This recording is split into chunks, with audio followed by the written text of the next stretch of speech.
5 seconds remaining. Hey folks, welcome back to Starladder Star Series Season 11. Thanks for joining us today. It's a nice little Saturday afternoon. Of course, we've got some action. 3 games on tap for you today. Of course, I'm sure a lot of you stuck around, watched Cyclops cast. Well, we're here. It's Blaze and I. I'm Maut. With me is Blaze for Vega Squadron versus 4 Anchors plus the Sea Captain. The best finished squad in all of the land. We'll see how they do fare up against Vega Squadron here as Vega Squadron. An interesting but good team. 4ASC, pretty solid in terms of their drafting, and obviously they're playing as well. Very close to being considered a Tier 1 team, if not there already. We'll have to see how they fare against the other squad of Vega. Thanks for joining us again. My name is Maut, with me is Blaze. Blaze, how are you this afternoon? Doing really well, man. Looking forward to this matchup. I mean, like you said, 4 Anchors, they've been really kicking ass and taking names. They've been looking really strong. And, I mean, Vega Squadron, we got to see them in the last match, or at least I got caught the tail end of it against NYI, and I really thought that their Luna play was on point, just really adapting to 6.83 well, and it seems to be settling with them. Now, hopefully we don't have too many internet issues here. There were some Steam issues earlier, and last week 4 Anchors had some tremendous internet issues to the point they had to play like 4v5 or 3v5. It just got ugly. So hopefully we get to just set that aside and play some Dota. That's what I'm hoping for here. That seems to be the general theme of things this week. Is just like, okay, you're going to play more 4 versus 5. I've seen it in like 4 different games now, and pauses and Steam issues and whatever else. It's becoming kind of a concern here. And we'll see how it turns out. Hopefully we get through the draft, we get through the game without any issues, but fingers are crossed as we are still underway. Now, talking about who's doing what and who's where in terms of standings currently. 4ASC, they're 3-6. They're not doing the best they possibly can, but maybe with a win here, they can get back into it. Vega Squadron, surprisingly, 5-6. So, already better off than 4ASC, although 4ASC and Vega are going toe-to-toe, so we'll see who gets on top. There are still lots of really solid teams up at the top 4. It's going to be tough to bring any of those teams down, especially Team Secret, who's 10-1. But as it stands now, we are under the draft, and it's Sven's second pickup for Vega Squadron, so they really do value this hero highly. Yeah, I think it's going to be a nice little counter to the Death Prophet of sorts. You get the Warcry against the Exorcism, and you should give your team enough durability to bring her down without copping too much damage in return. But we get an interesting lore matchup here, the Vengeful Spirit versus the Skywrath, the star-crossed lovers here. And the ironic situation is a lot of the time she's going to be the one jumping into the ultimate. She's going to be swapping somebody out of a bad spot where Death Prophet Yules and a Skywrath immediately slows and combos on them, and VS is going to be the one to cop the flame for it. So that's actually kind of funny that you talk about that. In terms of lore, like, Skywrath Mage, the last thing he wants to do is kill Venge, and he's gonna kill Venge with his Mystic Flare half the time, and Vengeful Spirit's just like, I don't give a damn. I've just thrown myself to the wind. We'll see what happens. Make sure I live, but probably not gonna happen. Last band faces Void. Dazzle, yes. What a hero this guy is. I like Dazzle a lot. He's fun to play. He's fun to watch. Shadow Wave's so good. Weave's so good, especially against Sven. And with Death Prophet as well, very solid hero.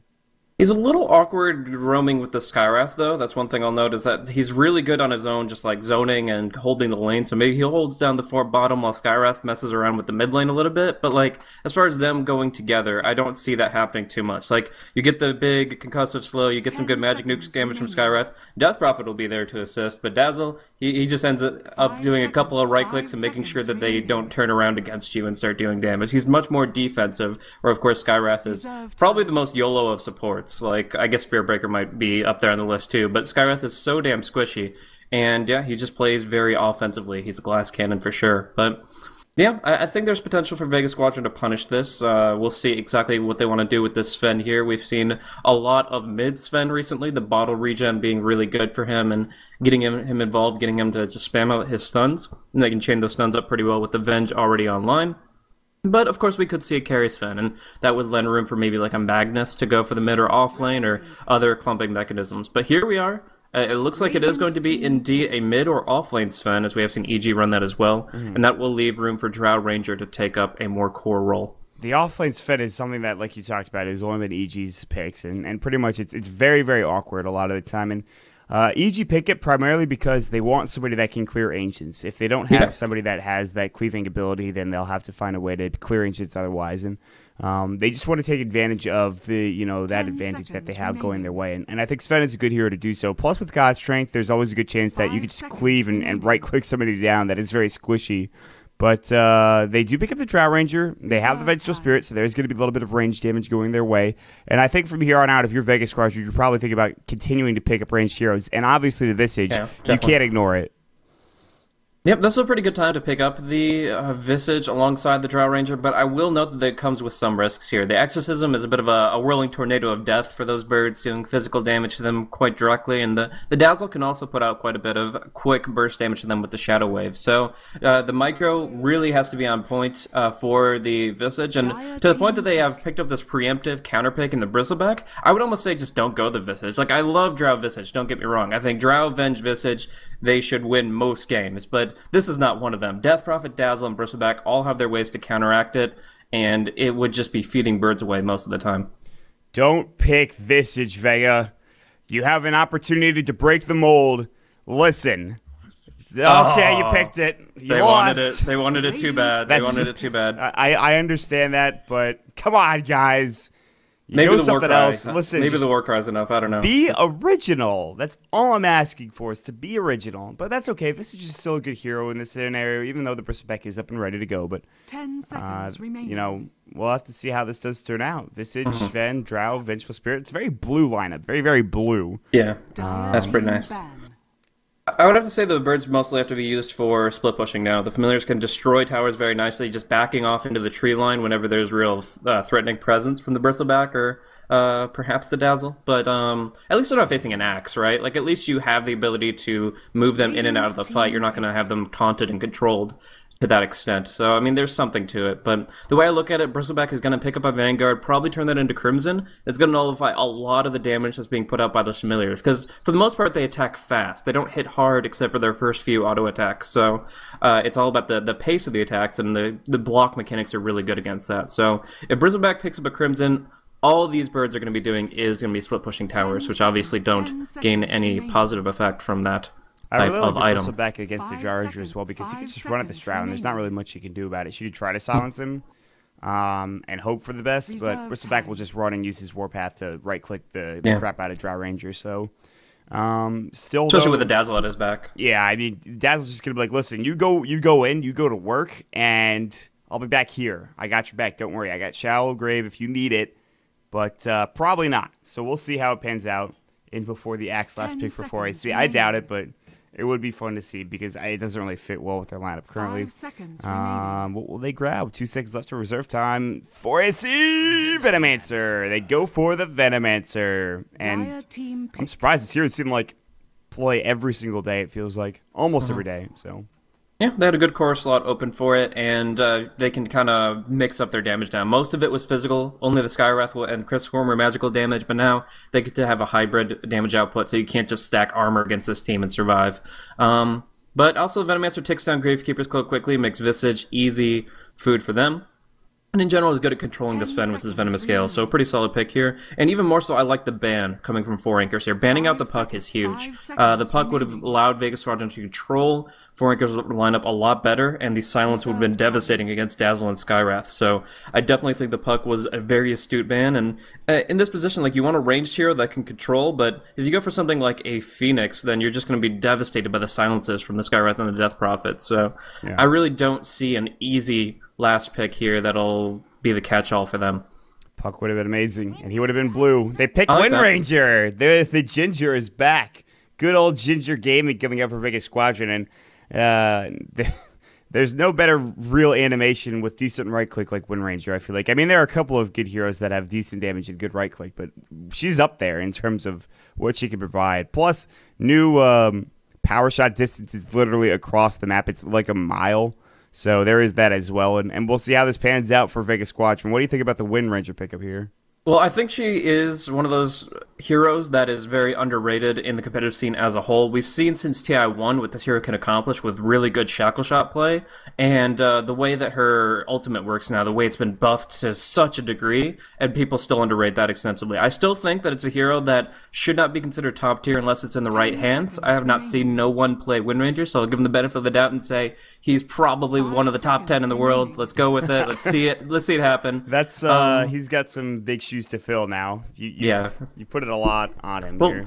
if you're gonna pick it, I definitely think you should be able to absolutely like destroy a pub with it, for example, and maybe transition some of that skill into this matchup. But it does put more emphasis again on the block. The Crimson Guard is really good against Wind Ranger's ultimate, the Focus Fire. Even if she picks up like I guess a Maelstrom would probably be her first offensive item here. I mean, still she's going to be losing all her physical damage. It's only going to be the magical damage that'll go through 100%. Now we get into the time-honored tradition of checking out effigies when there's a pause. Any frost? There's a good one over here, the Skarath 4ASC one, which is Drax's. Pray for the RNGesus. I like that a bit. It's good. It's clever. No inscription over here for Undershock. What's this one? Suda Edi Govno for 9 Pashu.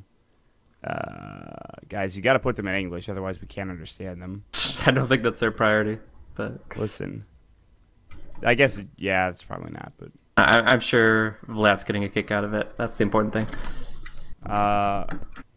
Is it Russian? Is this Russian?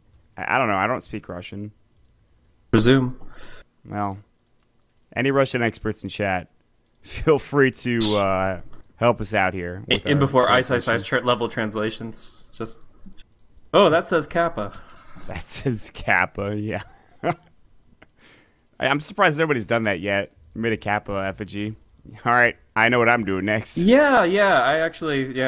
I mean, there's so many emotes that you can throw up there. I guess they didn't expect casters to take such a liking to them, but Pause Dota has been real the past like month or two. Well, what else are you gonna do during Pause Dota? I mean, I was given wise words once from SenseFan. When there's a pause, you have to tell stories. It's story time essentially, and you just don't know how long a pause is gonna be. Boom, go right into a story, but. I have to think about stories, man. I'm not like SenseFan where I can just rattle them off one by one by one by one by one. So there's a couple of stories that I have in my back pocket that I'll use eventually, but not much of a story. But I do have a shout out to Twitch. They gave me this nice purple hoodie, which it honestly feels like a status symbol, and I don't want to gloat about it too much. I'm not trying to gloat about it, but it's very comfortable, and I wanted to give Twitch a shout out because it's very nice of them for sending it to us, and I didn't think I would get one in the first place. They gave me a very nice card with it as well, all signed by some of the staff member from Twitch. So really cool stuff there, and it's very comfortable as well. But just rub it in, man. I'm not trying to, man. Listen. What? Did you get it for being a streamer or just because you're Hell awesome? No. Yeah, because I stream regularly and I get so many viewers when I stream. No, yeah. I got it for being I think a caster. I think Greg's getting one as well. So now I just have to be salty. Jeez. If you want to gurg out on him, you certainly can. Just head over there and just yell at Greg. I'm sure it'll be fine. But no, the high ground guys got it. And I believe Dakota at BTS got one as well. So all three of us got one, and we're pretty excited about it. Honestly, it's very, very nice. Which makes me very happy, so. Yep. So, this matchup, who would you favor just coming out of the draft? Not talking about players, not talking about teams, just the draft, the 5v5 heroes. 4AC, because I don't see how this Fen is going to be impactful early on in this game, especially if he's in the off lane. Okay. They did this last time, by the way, the pinging, Vega Squadron. Can they not do this? Is this something they can not do? That'd be great if they could stop. Stop!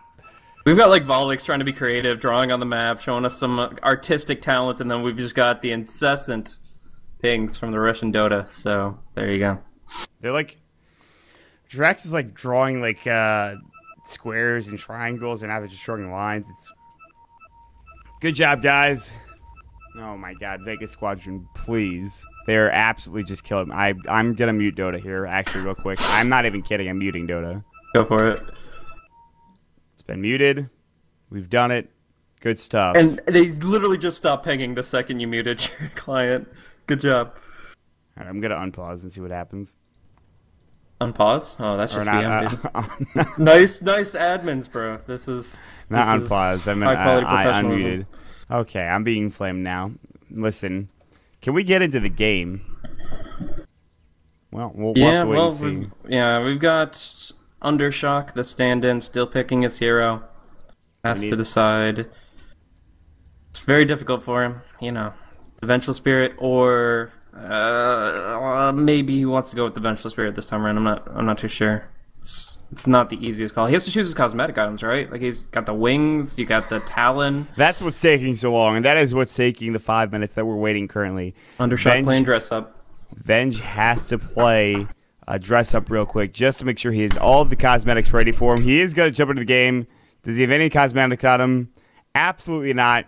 It took him that long to figure out nothing. That's a choice too. Choice by omission, you know? You gotta go with the grain in this case here and just show that you're willing to go with the flow of the system and rock that vanilla cosmetic. Doesn't look bad, but I mean, listen, man. Dude, you remember the 2011, early 2012 Vengeful Spirit, the mask? That was something. I mean, there's a lot of these heroes that just look straight up awful for a long period of time. There's a lot of heroes that still look awful. Case in point, and Viper and Starladder, those heroes need to just die in the fire very quickly. And no, they actually do. I mean, there is the one set for Starladder, but other than that, they're pretty awful. Everyone else in this game is like looking solid, looking good, has remodel, and when you're rocking abilities like Sprint, Crush, and Amplify Damage, you better have a generic model to go with it. It's a theme at this point. Yeah, that's true. Starladder's not the most exciting hero in the world in terms of what he brings to Dota. It's just like, yeah, I have like a stun, I go faster, and I have an armor debuff. So there's that. Like, that's not exciting at all. Why is Starladder even in the game? That hero doesn't seem fun. It doesn't seem enjoyable to me. Like, Blink Crush, cool. That's like the same thing as Blink Stomp. You're a poser, Starladder. The stun does physical damage. It's different. Okay, well. For AC will head up top. They will try to find maybe somebody. There is a ward here that they will not counter just yet. They do have sentries, however. They're going to crash right into Vega. It seems like Kama the Slayer. Concussive shot, poison touch. They overlap the slows, but they already have Viscous Nasal Goo. Is Kama dead? Yeah, he is dead. That is first blood going to Matuma Man. Nice play there, and he's just going to back off. They're going to get ready to go back up in round number 2 in the aggro tri-lane. That easy, man. It's that easy to take down Kama. And this is the issue. You go aggro tri-lane, and especially with the Dazzle, who is very good defensively, but also offensively, it's very tough to fight into. I mean, also, Visage is a very good hero in a tri-lane situation, but since they, reduced or increased his mana cost and a lot of his abilities, you have to pick and choose when the right time is to fight. You have to get a stick early. Otherwise, all of a sudden, you're going to be in a situation where you're out of mana. You're not able to help out. And Boofy's going to chase after Arzik here. He's just going to throw up the Poison Touch. They aren't going to really try to fight. He's going to try to pull here. They'll block the pull. No, it will get going, but they're going to take the creep wave. Concussive shot goes, and they can't take the creep wave. Back and forth. A lot of interesting things happen. On the backside, here comes Sima. I don't know about this dude. Viscous Nasal Goo, they're going to go right on him. Jirax has concussive shot. Magic Missile, they might get Boofy here. He's going to eat his way through. He will fall. And they are chasing Kama, and he is going to go down. It's a bigger kill, though. Yeah, I mean, I understand that you get the Visage, or excuse me, you get the Dazzle, but it's not worth it. And Arzik is going to maybe die here as well. But Tubman Man is going to get Grave Chilled, and it looks like Arzik will get away. They do have Viscous Nasal Goo. Magic Missile now going into Jirax, and Jirax is going to fall. It looks like to one right click of Undershock. Jirax has to run straight. If he turns, he's dead. He's going to go up to the high ground. He might try to deny himself to neutrals, and he's going to give it his... Yes, he gets it done. What a play coming out from Jirax. That was huge. Wow. Oh, my goodness. Jirax saves himself. A bit of extra gold going the way of Vega's squad, but wow, what a fight, man. Jeez. Yeah, pretty intense, and obviously that means that 4 anchors are now leading by 1 kill since there was a neutral deny there. And there was one thing you mentioned earlier, that Visage is absolutely insane in aggro try, and I agree with that, but there's a huge condition on it. He has to get to level 2. Level 1 Visage is half a hero. Like, the Grave Chill is okay, the Soul Assumption is okay, but when he gets both, he's absolutely insane. He offers control, and he offers damage. But right now they're going on a Bristleback, and they have absolutely no damage out, but luckily he's so low that it might be enough. No. Even without the Dazzle's assistance, the Bristleback walks away and pops one of his, 8 tangos that he brought. Oh, no, he actually goes for the Sav here. And the problem now is that Vega have 1 clarity between the 2 supports, and it was popped onto Undershock. Arzik is just like, listen, I'll just regen up a little bit by myself. And that clarity is going to get canceled by an Arcane Bolt coming out from Jirax. I know we haven't looked at any of the other lanes yet, but...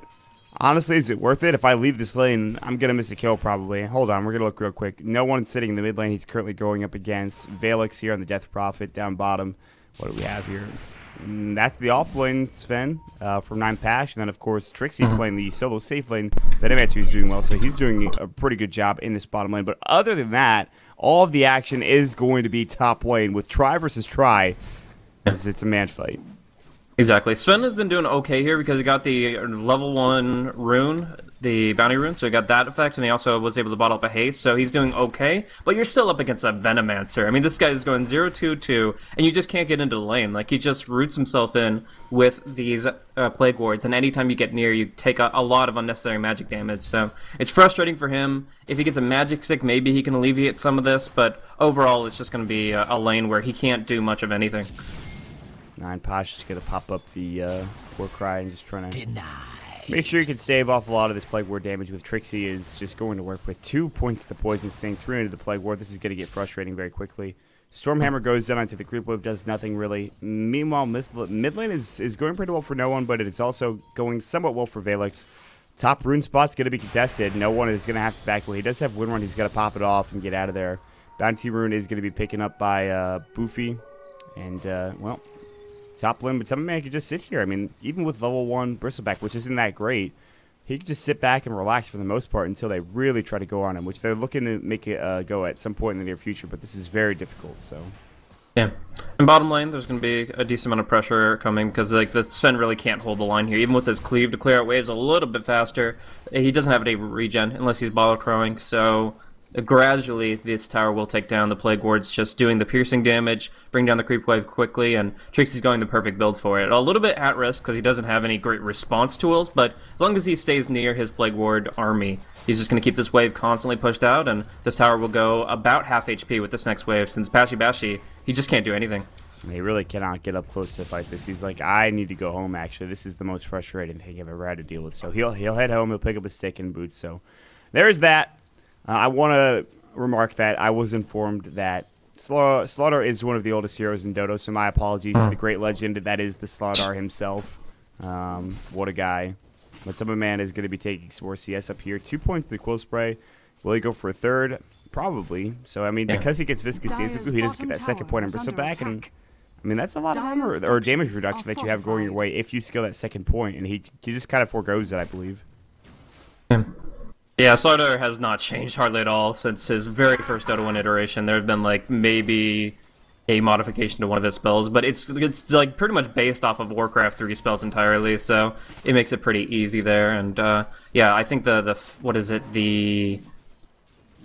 now I can't remember the spell name, but it's the Druid of the Talons, like, Fairy Fire, that's it. Yeah, as the amplified damage, you got, okay. The Bash is pretty standard for, like, the Mountain King, and then the other ones were very lightly coded to do something different. Slithering Crush is just like, I don't know, it's a weird animation. I think it's the Torn Chieftain's War Stomp. There you go. See, that's the cool thing is that they give all these animations to different characters and somehow it works out. It looks a bit weird. The fish is like the craziest thing to me. Like when I first saw Fisher in Warcraft 3, I was just like, what is happening? Yeah, that's when I realized that Dota was going somewhere where they could code their own spells and really just transition into something beyond what was, you know, ladder. And take it to a whole new level. So I saw a lot of cool things that I did like, and then some crazy stuff that I'm like, that's a little too far out there. Invoker has 500 when I spells! first saw Ice Blast, for example, I'm like, what the hell is this shit? But, you know, it works. I don't know. Props to Ice Frog and obviously the people that made Dota a thing, which wasn't just Ice Frog, but we're getting into the history a bit too much now. We have to focus on the here and now, which is Vega Squadron versus 4AC. Not necessarily a legendary matchup, but one that could become one depending on how the game does turn out. Or it could just be your regular old Dota match. We'll have to wait and see. 4AC versus Vega. Let's see here. Arseek is now getting the lane solo experience. Drow is forced to jungle or stack up and has one Rage Band to her name and Boots of Speech. She has 17 last hits, which isn't terrible, but Bristle has 41. That is a gigantic discrepancy. That's actually ridiculous. And now they're going to go on to Undershock as well, and Matubba Man is literally running at people. Yeah, I mean, he can literally do this all day. Like, he is going to be the one that just snowballs forward and does whatever the hell he wants, unless Windranger hits some boss shackles on him. That's the only conditional that'll change this game around. Right now, no one's actually manning up pretty hard onto Volix here, but plenty of HP for him to work with, and the 8-minute rune will be spawning soon. But yeah, you mentioned the CS on Drow, pretty abysmal because her attack animation and her projectile speed is quite low until she gets her marksmanship up, and as it stands right now, like, her GPM is only 212, so really weak start for her, and they're just diving. They can literally just creep cut and push that way because the bristleback is so good at this stage in the game. The early aggression and the value of that stout shield. Nothing is more frustrating as a core or as a carry than having your tower get creep cut or you just not being able to CS. It's actually one of the most frustrating things in the world because you want to be able, you have this responsibility of putting the team on your back. And Kama can't do that if his tower is getting constantly pressured, if he's getting dove. And look at our Zeke now, Ancient Seal, Arcane Bolt, good stick, really Soul Substitute, they blow him up, and Jarex just gets freaking destroyed as he was a little bit too far up underneath the tower. My God, man. I don't know if he forgot that there was a Vengeful Spirit in this game, but yeah, that's not going to work. The silence does not last that long. You can pop a stun and not get caught out. Now the Stormbolt coming in, and huge kill coming up for Patch. Pops up the God Strength as well. Trixie, do they have Shackle? They do in 1 second. He is in some trouble. Power shot. Beautiful snipe from No One. They turn it around. They get 2 kills, and all of a sudden it's 5-2 for AC despite dominating almost all of the lanes, with the exception of maybe mid. They get a couple of kills here and there. They're looking to dive at Jarex. They have Stormbolt, Shackle shot, no, Power shot first. Now the Stormbolt, and Jarex is going to fall, looks like. Maybe not. Shackle shot does miss, and Jarex actually jukes through the trees. He's still living. Concussive shot, Ancient Seal. He is going to get right-clicked down by No One. No One will TP out. Good turn. They take 3 kills down bottom, although they do get the tower mid as Matumba Man comes in and just right-clicks it down with Warpath. Yeah, they're just able to keep the moving. One lane is always going to be dramatically in favor for Incas no matter what happens, but I have to say Vega have been rotating their fights very well. Obviously, it's some missteps from Jarex in particular that have set up some kills, and maybe Boofy here on the top lane gets stunned out. He does have Grave and can just TP, so... Oh, no, the silence! Oh, what a nice...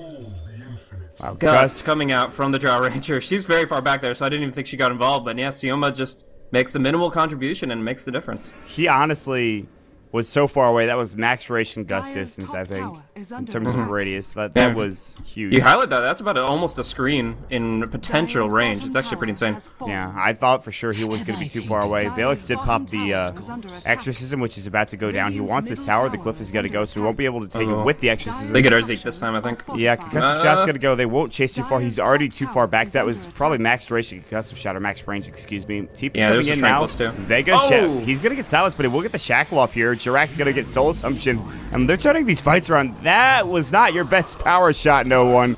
Grave coming out to Boofy. He is getting right-clicked. He's going to salve up. He has 10 stick charges as well, and Boofy will live without any incident. Oh, maybe not that power shot. If he didn't salve there, he's dead. No One has been on point with these power shots, man. I have to say, they've just been good. And he's going to deny the 2-1 tower as well, which is a big play coming out from Vega here. Dire's top tower has been denied. Yep, so, I mean, right now, Matumba Man's having a great game, but bottom lane, we're going to see Trixie get stunned out here. They've got 2 stuns to throw at him, and yeah, even Gale won't save him here. Too much damage coming forth. He will be feeding, and that is going to be his 2nd death this game here. So, overall, he's done his job. He's laid out this infestation. He's brought down this tier 1 tower, so he's made his contributions, and he'll be able to do more and more, but... I'm curious about item progression, because right now there's a headdress on Venomancer, and there's about a mech on the Bristleback. He's actually got the whole thing complete, so... I was wondering why Trixie wasn't buying that. He had like 1,800 gold in his bank, and I'm just like, Trixie, buy your item. But it looks like it's being completed by Matumba Man. I mean, casual Bassi headdress is great for like sustained push, so even if it's not intended, it actually works very well in his overall strategy, and... he just needs to get involved elsewhere. I mean, he's got his treads up, so that's going to give him nice mana to work with, and point boosters on the courier. So yeah, he's got all the mana he needs to actually cast Poison Nova in fights, and of course, he will be able to go for that Ags very early. Speaking of mana issues, though, I'm looking at Bristleback here, and obviously, he's not the smartest fellow early on in the game. He has great int gain at 2.8, but early on, he's going to have to toggle his int treads every time he uses the mechanism, and be just very careful about how he manages his mana.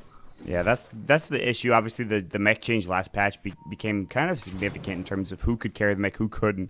I mean, you can still carry it with these heroes, but like you talked about, int treads are going to be, they have to be used. So, Matumba Man is going to be good going on top. Meanwhile, mid lane, they just blow up Boofy's Shackle Shot, and they also use the Stormbolt as well, the Stormhammer, and God's Strength. And this roaming squad of 2 or 3 from Vega is doing enough damage to absolutely destroy. And Vega is just going to work, and that motion... she's focus firing like crazy. The power shot misses on Valix. The magic missile went, but no kill there. And Tier 1 tower going with a wraparound from the backside. Matumba Man. Uh-oh. Posh is going to try to TP. He's going to make it out. No issues. and the rest of the squad will just leave. No, they take a nice bit of gold there. Trixie's going to TP out. Jarek's really can't get anything done up top lane. So for now, 4 anchors are really just pushed back into their own territory. They're put on the defensive a little bit here, and they're going to have to build up some more survivability in general. Like, we're going to see Medallion on Dazzle. We're going to see Mechanism on Bristleback. It looks like he'll go for BKB next. Could be Heaven's Halberd, of course. And, of course, the big thing here, Yule's for Volix. If he gets that, he's going to be feeling a lot better about himself, because he's actually only level 9 in a map with a lot of level 11 heroes. And one in particular, No One, is doing insanely well right now. He's 3-0-2. He is at 71 CS, and he has a Maelstrom. I was talking about this earlier, but Maelstrom is utterly broken on this hero. Like, straight up, she is going to be doing, like, a third of Vega's Squadron's damage. One familiar will fall up top, though. I'm going to stone the other one, and this tier 2 is going to be taking some hits. Exorcism is going to get popped off, and they are going to maybe look to try to fight this. Vega is going to come in. No one has Power Shot ready to go. He's going to pop it off. It's going to miss.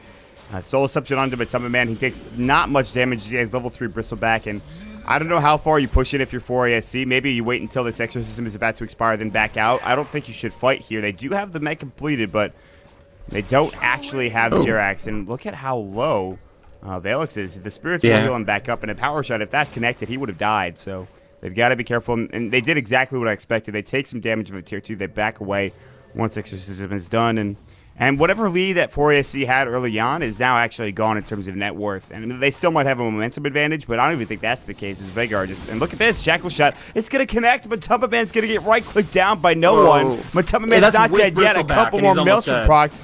Oh, the Power Shot goes. The mech is going to keep him alive. He's going to turn his attention. They will wrap in. I'm not sure why Bristleback turned around. Matuma Man a bit too brave there. Top lane, they are going on the Seam of the Slayer. They are going to get the kill. And that is a bigger core to take down. And Trixie getting involved with the Venomous Gale. With this Poison Nova, that's a huge kill. No.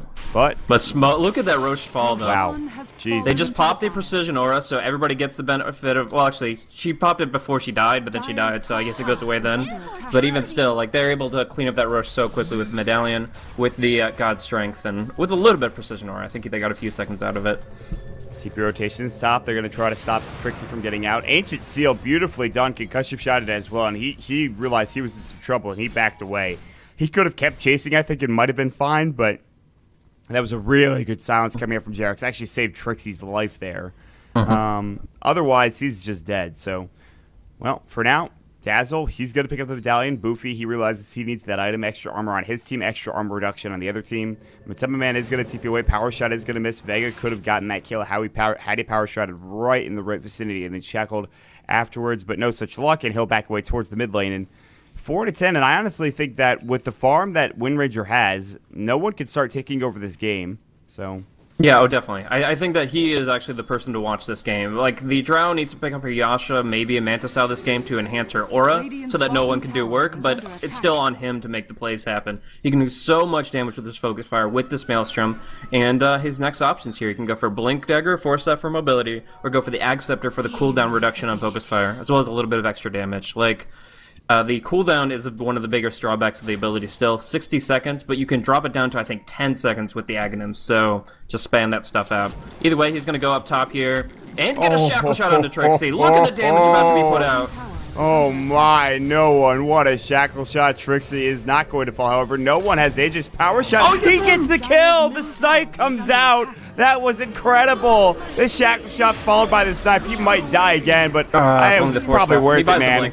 It's worth it at that point. He gets the kill. He buys before he dies, and that was incredible. Bottom lane, they are going to go on to Matuma Man. This is a huge kill. Mech is going to go. Matuma Man swap back, and they want to right-click him down, and Posh will get the kill. Oh, man. Structures are fortified. What a game.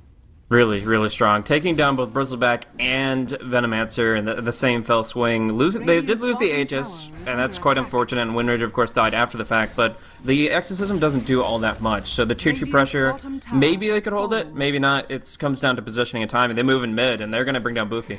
Goodbye, Boofy. Silence, he almost got the grave off. He tried to shadow wave himself, I believe, but he died, so... Oh well, Valix is going to try to finish off this top. Wow, the TP's coming in from the side of Vega. They were like, we really want to defend this tower, at least deny it. It's not in deny range yet, so that's a bit unfortunate. And it seems just like we could have TP'd in 1 second later and, well, would have been in deny range, so... Either way, in some cases it's better to hold it for longer. Like, if they don't get to this tower for another 8 minutes, then they're fine to not have denied it and keep it on the field, because gold now is much more valuable than gold later. But for all intents and purposes, it should die with the next exorcism being available, whether he uses it or not. And he does get the Yule Scepter, so the durability is now up of Vrolix. He is actually not going to get shackled, but still taking a lot of damage. Uses the Yules offensively on Wind Ranger and heads for the hills. Pache without a Blink Dagger. They realized with the power shot how far away she is, and they were like, we are not chasing that. We are not marathon runners. They will find Undershock, who is... That's for odd. some reason, I don't know why you're here, buddy, but you're he's dead. got some great wards up. Look at the Dire Observer wards. That Yeah. that one's old. That one's old. Okay, what the hell are you doing there? Yeah, I don't know. I mean, like, you throw this ward up, but why are you going in this direction? Like, I think he was refreshing the one in the mid lane. He's going to do that. He still has one off. I mean, you can't do that, and I feel like you need to kind of go with a friend, or you have to get a kill off the back end of that before you do something like that. I understand that you want to get vision up, but it's a bit questionable. That's okay. Jarex should die if he doesn't TP very, very shortly here. Vega has the shackle! And the blink, wow.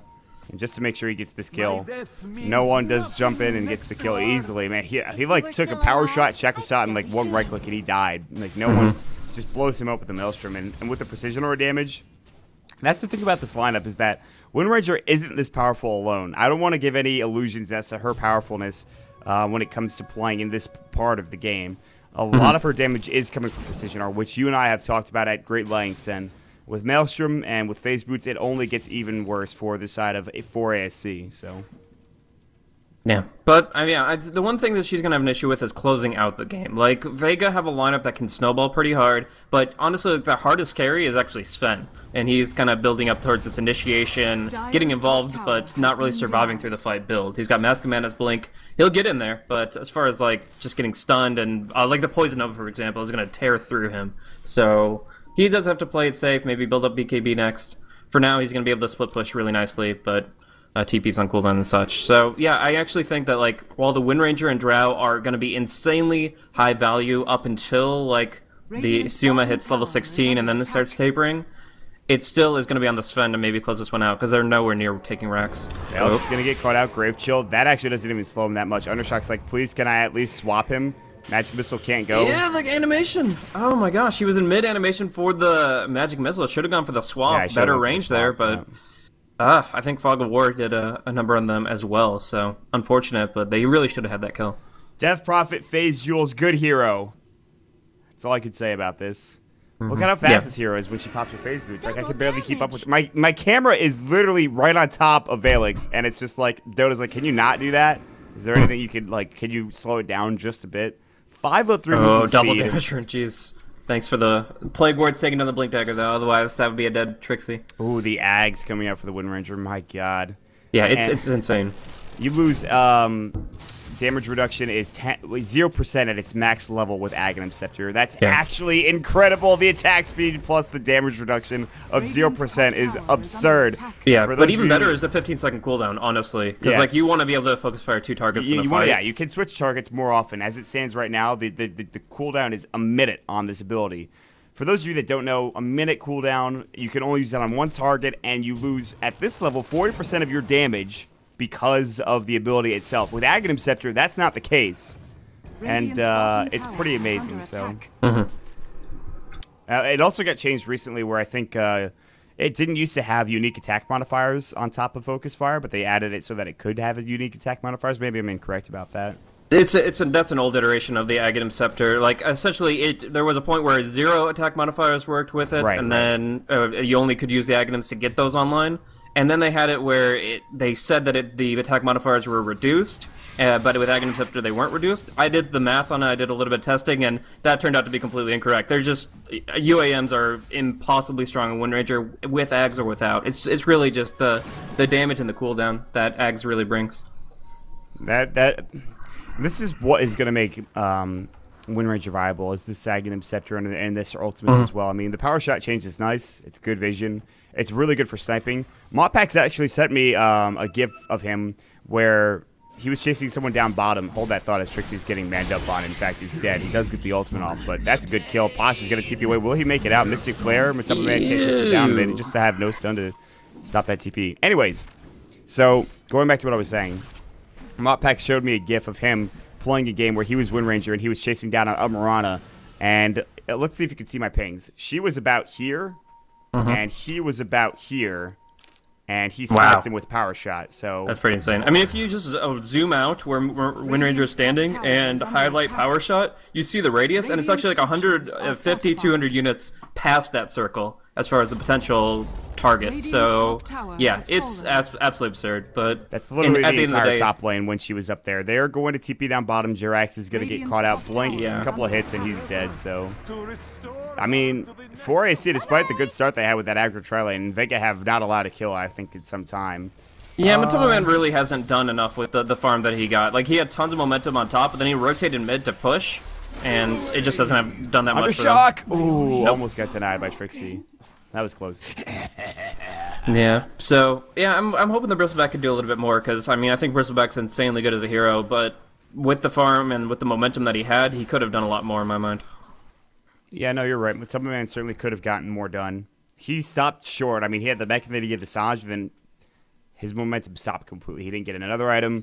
He didn't build into anything else. His levels started to slow down. I mean, he's only level 13 at this point, and the Aghanim Scepter is now finally done for the Wind Ranger. And if you're no one, you have an opportunity to take this game and take it quickly with the amount of damage. Like, that's a lot of damage. He's bumping out. Oh, God. Yeah, it's impossible to actually just go by the numbers here on how much he's actually able to contribute with this. Like, obviously, it's very, very fast, but the Maelstrom on top is the big thing here. Every single one can proc the Maelstrom, and there's no longer that bug where you can't have multiple lightnings in the air. So you could just proc all day long, a huge amount of extra damage there. And a couple of extra options he can go for as far as his next item. Mjolnir is actually more damage per lightning proc than Maelstrom is, so that might be a nice progression. But I think BKB is pretty important here because he's going to be up against a Heaven's Halberd very shortly from the Bristleback. And obviously there's just random things like Yules and other disables that could frustrate him. So if you pop BKB and your Windrun, that's 6 seconds where they can do absolutely nothing to you unless they have an MKB. Well, we'll have to wait and see. His next item is going to be if he's going to pick up that BKB. I personally like Mjolnir, but BKB probably is the smarter decision to go for at some point in time. But they might just take a fight here. If 4AC decide to go into Roshan, I mean, they have this nice stash of wards up onto the high ground here, but they really can't take a fight against what Vega has, I think, because there's God Strength, Stormhammer, and oh no, what happened? That's Radiant's Courier going down, and they get Boofy as well. They were in the trees, and Vega just pops off the Courier, and yeah, they're full invasion mode right now. They're ready for blood. Trixie blinking out. He has a TP, but it's going to be hard to get all the way out here with the swap not coming in. Why didn't you go for the swap? Wave of Terror. I guess they didn't have vision. I'll give him the benefit of the doubt. Trixie, though, will be caught out in the trees, and he will be going down. That's just a nice kill. They could have gotten that kill onto Matoma Man, but the shackle shot was just a little bit off the mark and a little bit too slow, but Posh says, "Hello, Roche. I don't really like your hat. I mean, I want to kill you. I want your Aegis. Give me your present." So yeah, lucky for them too, because he just spawned. Like, it was plague warded up. They were 4AC was ready to invade that pit, and nope, it comes up right after they get a couple of kills there. So big Aegis pickup for the Wind Ranger, and she will be going for something from the. No, it's just microing about reuse courier, reuse courier, reuse courier. This point, it looks like, honestly, the way I felt about Kama this game is that he has got 2 kill involvements. He's gotten 1 kill and 1 assist. He has 4 deaths. He has more deaths than kill involvement. He has not been anywhere part of these team fights, and he's been quietly farming. He's already up to an SNY suddenly, and now he's getting a butterfly. So he wants the extra agility for his team, and any extra agility means that no one becomes a harder carry than he already is. Yeah. So it becomes difficult for 4AC because they have to not only stop no one, but they have to stop the Drow Ranger as well. And then at some point, I mean, Posh is a BKB. If he gets a Daedalus, this game gets extraordinarily difficult, if not impossible. Yeah, I mean, right now, essentially, like, Drow Ranger, all she has to do is stay alive to be the contributor. Like, honestly, she's playing the role of the Bloodseeker here, where she's just like, amp up your damage, you hit harder, it's scary, but we're going to see a big flank come around, and this could be extremely good if they get the weave down early. This is important. Volek starting with the Exorcism. Silence onto 2. Shackle shot's going to go. Yule Scepter up in the air, and already Arzika is going to fall. No one still has that Aegis, and now Matoma Man going toe-to-toe with no one. Magic Missile the mech. They blow him up. Volix is still alive. Posh is chasing after Valix, but Posh is out of mana. They're looking for the right click. Boofy now getting right click down as well. Shackle shot, power shot going, and there's the silence. And Valix is about to fall if he's not careful. No one can't blink any further. It's a 3-for-2 trade, and it was a 4 versus 5 engagement. No one is going to chase after Trixie. Shackle shot is going to connect and latch, and boom. No one gets a mega kill streak. They're joke pinging the Drow because as if they need Sioma to actually contribute. They're like, can you get here? Can you come? It doesn't matter. Like, he can literally just push all day and activate his precision aura to, and add in a little bit of damage for the familiars. But it's really all no one. The fact that he had the Aegis, was able to come back and just absolutely destroy this Bristleback, who didn't go for the Heaven's Halberd. Like, he has the Sange, could go for Halberd, but went for the Shivas. I think the Halberd is actually a must-have, but now negated by the BKB pickup of no one. Yeah, this is now becoming, I wouldn't say impossible, but improbable for 4AC. They have Valix, who's probably the hardest carry they have at this point, but Summerman literally does nothing. I mean, he soaks up damage, he's a tank, and that's it. He does have a Shiva's Guard, which is nice, but it really requires Valix's level 6, which he does have. He has level 6 Exorcism, which I believe he used in that fight.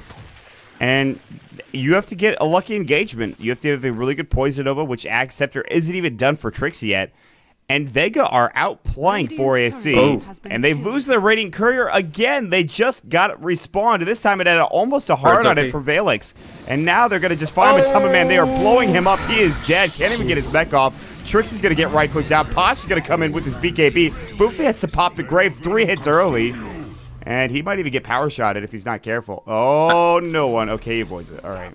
I can't wait to see the damage done at the end of this game from no one. In win or lose, like, it's been absolutely absurd what he's been able to put out here. We're going to see this Fen 2-shot Darax with the big blink stun, and the tower will fall. So they've got their entire team right here at the gates, waiting to bring down 4ASC. Matavaman doesn't want to buy back here, but this tower drops so fast. Like, it will last approximately 4 seconds. 1, 2. Yeah, I counted a little bit late. I will give that to you. You'll slip drumming there onto Valix now, and he's just going to try to stay alive. Shackle shot will not connect, however. He gets done up regardless, and he is a... Ooh, that power shot just missed, and no one has to back away. Raxes are gone mid. They're going to head to the bottom set of Raxes. There's no tier 2 here. Posh is going to be the one that tanks the front line damage. TP back in from a Man. They have to back away. Shiva's Guard is going to fly. Arseek with a slaughter here, the martyr of Vega Squadron, and he will go down, it looks like. No, okay, he gets out. That's ridiculous. Butterfly now finished up for Kama. Undershock is... By the way, Kama has just been literally across the map doing nothing. Like, he's been farming. He pushed mid with them. I mean, he was there. He says, "Hi guys, we'll take some racks," and then he goes back to farming, of course. Typical carry contribution, but...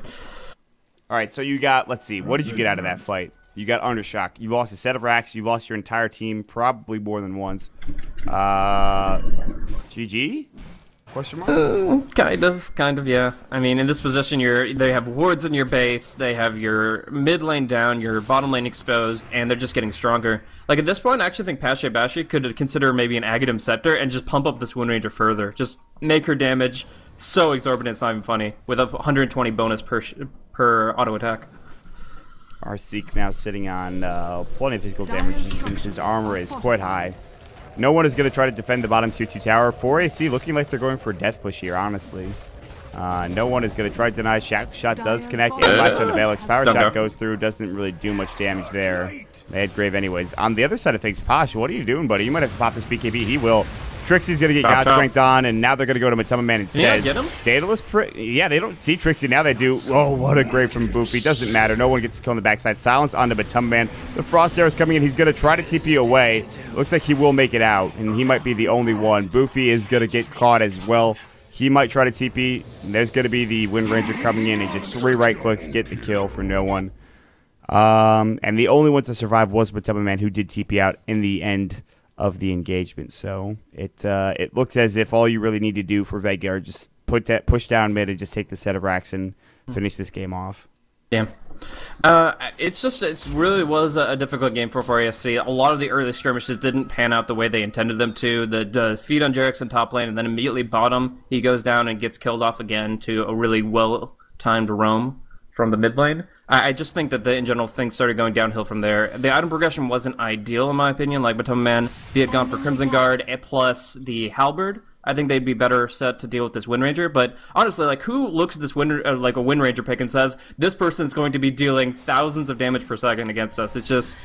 It's absurd what this hero can put out, and people just have to kind of learn to get used to it once again. Big swap coming out. But Summerman is going to get Graves up. He'll try to TP. It is actually canceled. And I thought it was canceled. I think he got the gusted. Gust moved him, but it didn't cancel. Valix is dead as hell. He has buyback. He might have to use it. He will not have extra for 35 seconds. Shackle shot. Trixie's blown up. No one. He does have a Chrysalis, by the way. He's kind of low in HP right now, sitting at about 800 HP. Less than half health. And now BKB's going to go. Valix is silenced up as well. Shackle shot.